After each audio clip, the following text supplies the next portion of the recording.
Yes, my dear friends, welcome back to the channel. A very good morning to you guys all out there around the globe, wherever you are. Dear friend, this is Sellers Blog, the channel where all about Chelsea takes place. Everything Chelsea we talk over here. Everything about Chelsea, yes, right here on this channel, Sellers Blog, all the way from Southeast Asia, Malaysia to be precise. Ladies and gentlemen, you are highly welcome once again to this Thursday morning special edition. What is happening? Well, before I get started or before I continue, this came up 3 days ago after the game against Real Madrid and Juventus, and this photo came up. Yes, that is our gaffer with FIFA president Gianni Infantino. Enzo Maresca attended Real Madrid club's World Cup win over his former club Juventus in Miami and met with FIFA president Gianni Infantino after the game. Ladies and gentlemen, that is our gaffer with FIFA president right there. Many have said a lot about this picture, whether he's gone there to bribe the FIFA executives, for Chelsea to win the trophy or not. But ladies and gentlemen, you see, things like this comes up because of the situation we find ourselves in. Why am I saying this? Now, the next picture you can see right there, or the next photo you can see right there, if you can zoom it, dear friend, that is OPA stats right now. OPA predictions. Chelsea are the favorite to lift the Club World Cup trophy, according to OPTA. Chelsea are the favorite to lift the Club World Cup trophy, according to OPTA. This prediction came before the tournament started, or it came up only during the tournament. This is a club, over the past one season, nobody gave us a chance. No one gave Chelsea a dog's chance to win a single trophy. Even before this tournament kickstart, nobody expected Chelsea to reach where they are right now. Is it just because of the 5-hour game we played against Benfica? Is it the reason why all the optics, the statistics have changed in Chelsea's favor? In teams, look at this carefully. We have PSG, Real Madrid, Bayern Munich, Dortmund, Al Hilal, Palmeiras, Fluminense, all right there, and it is Chelsea that is leading the OPTA stats with 24.44%. 26, sorry, this is sometimes my eye. 26.44%, then PSG 25.45%.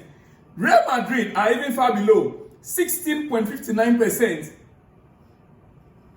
Bayern Munich 14.78, Dortmund 7.88, Al Hilal 4.37, Palmeiras 2.93. And remember, Chelsea are facing Palmeiras on Friday night, tomorrow night, right? Okay. Fluminense 1.56%. Ladies and gentlemen, and if we are able to overcome Palmeiras, our next opponent likely to be Fluminense if they win against Al Hilal. Ladies and gentlemen, it is what it is. Right now, Chelsea are already favorites to win a trophy. Hey, are we serious? Is it because of our performance? The truth of the matter is that the mentality of the players has changed. Maresca successfully changed the mentality of the players. It's now more like they are beginning to get a DNA, that mentality to win, yes. Just like Pedro Neto said, which I heard someone say that was part of the PR work, he was schooled to say so. That when you come to Chelsea, what is expected of you is to win. Fine. Yeah, that is our DNA. The mentality now is getting into the players. It is about winning and winning and winning. Nothing else.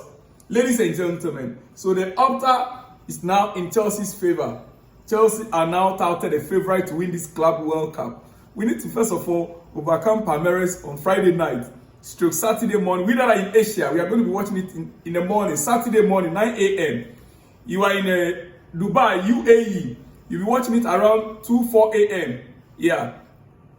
You are in Africa, you are going to be watching it just as those who are in the US, 9 p.m. in the US. Ladies and gentlemen, but in Asia, it's going to be 9 a.m. Saturday morning. Ladies and gentlemen, now let's move on to some other issues.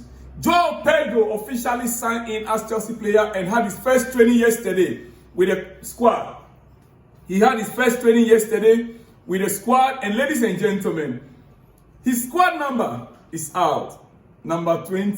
The squad number that, how do you call him? Hey. The squad number that Cole Palmer dropped.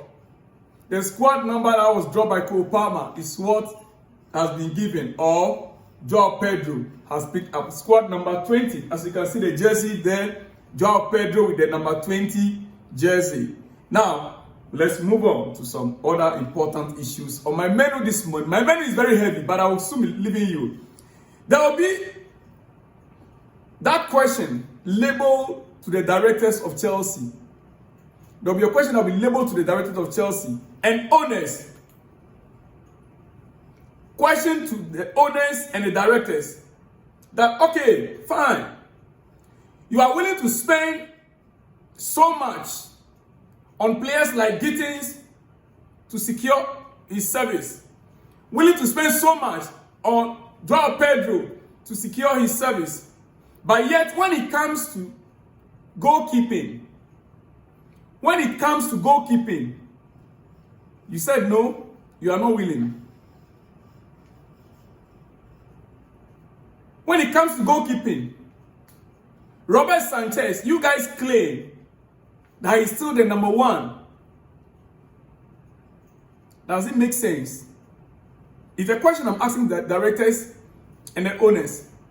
When it comes to goalkeeping, we said Robert Sanchez remains Chelsea's number one. As in how? I don't think anyone in this game, in football circles, I don't think anyone within football circles that knows football, that loves football, that understands football, that analyzes football, will agree with you guys that Robert Sanchez, as he is right now, is a goalkeeper that can win Premier League for Chelsea. I don't think so. This Club World Cup, yes, it's one-off tournament. So the players can kill themselves. But when it comes to a league like Premier League, Sanchez is not a goalkeeper that can win us Premier League. Nobody can say that to me. No football-loving fan, no football analyst can look at the current goalkeeper Chelsea have and say Sanchez can take Chelsea to the Premier League title. No one. Why did I bring this up, ladies and gentlemen? We are spending so much on players, yet we are saying we cannot spend 20 million pounds to buy Magnum, 18 million pounds to buy Magnum from AC Milan. What is the issue? That we don't want to secure our defense, our back, and we are just looking at scoring up. You score, and that has been part of the problem we have from Pochettino's era. We score lots of goals, yet we concede. Earlier in the season, again in this Enzo Maresca's era, we score lots of goals and then we concede. We score 4, we concede 3. Ladies and gentlemen, now look at this. Sunderland are in talks to sign Djordje Petrovic from Chelsea. Sunderland, the newly promoted team into the Premier League, are in talks with Chelsea to sign Djordje Petrovic. The goalkeeper that most of us, we touted that he rather is better than Robert Sanchez. Sunderland, the newly promoted team, yes, they are in talks to sign him. From Chelsea, we understand nothing is in advanced stages yet. Petrovic has a pact with Chelsea allowing him to leave for 30 million euros. That is just about 25 million pounds. Bournemouth are also keen in getting a player, and Strasbourg would like to sign Petrovic permanently, but the Serbian says no. He wants to play in England. Why is it that will be willing to let go Petrovic and maintain Sanchez. Is Sanchez, I'm beginning to suspect whether Sanchez is sharing his salary or his wages with any of the sporting directors. No, it's a valid question that needs an answer. For us to let go Djordje Petrovic, yes, 25 million pounds. Then, hey guys, in that case, you have to come back and tell us that you want to get that money and go in and pay for Mike Magnum. I will understand. Oh yes. There'll be zero losses. You collect the money from Sunderland, you pay AC Milan, you get Mike Magnum from them. It makes a lot of sense. Unless that is the aim, then fine. No big deal. But my worry here is even Djordje Petrovic. Why Sunderland? This is a club that is not certain to remain in the Premier League next season. Usually clubs that comes in from the relegation, they are quick to go back. By the end of the season, we see them again struggling to survive. And in most cases, they go back into championship. So if Petrovic prefers to go to Sunderland instead of maybe West Ham, I'm not too sure why West Ham are not. I thought West Ham would rather come in for Sanchez even. And listen, this is quite, I don't get it. My challenge here: Sunderland are close to signing Djordje Petrovic from Chelsea, according to the report we are receiving right now. How?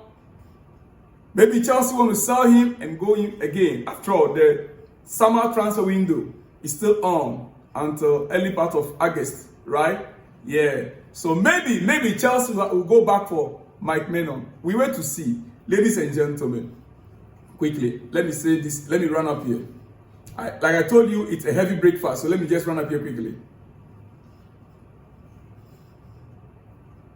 You see, a slightly unaddressed aspect of Chelsea's transfer strategy this summer has been how the club are trying to resolve the physicality issue in the squad. Yeah. Follow me. In 2 minutes, I'm done.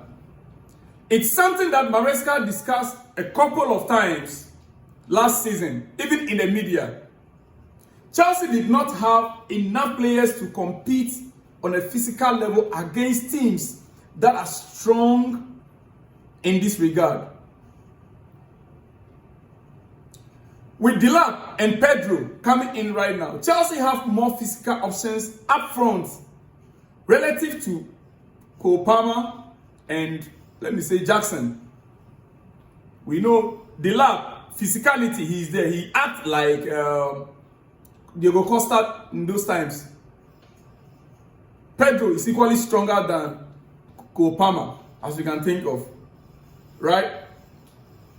No, I'm not saying that they are replacements for these two players, but more physical central options for Maresca to rely on whenever he needs them. In midfield, we've now got Santos. One of the best midfielders in terms of winning duels in Europe. Yeah, we've seen it in Strasbourg. Lavia and Caicedo also bring a solid level of physicality and balance in that midfield area. Now, further, Chelsea might also add another centre-back this summer. I'm pretty sure that one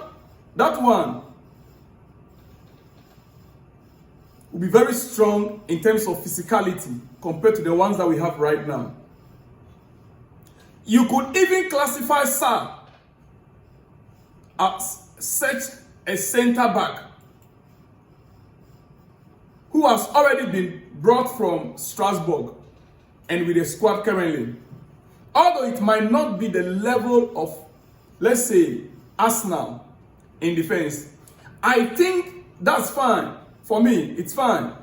Chelsea have clearly wanted to also maintain a level of technical quality that Maresca play style requires.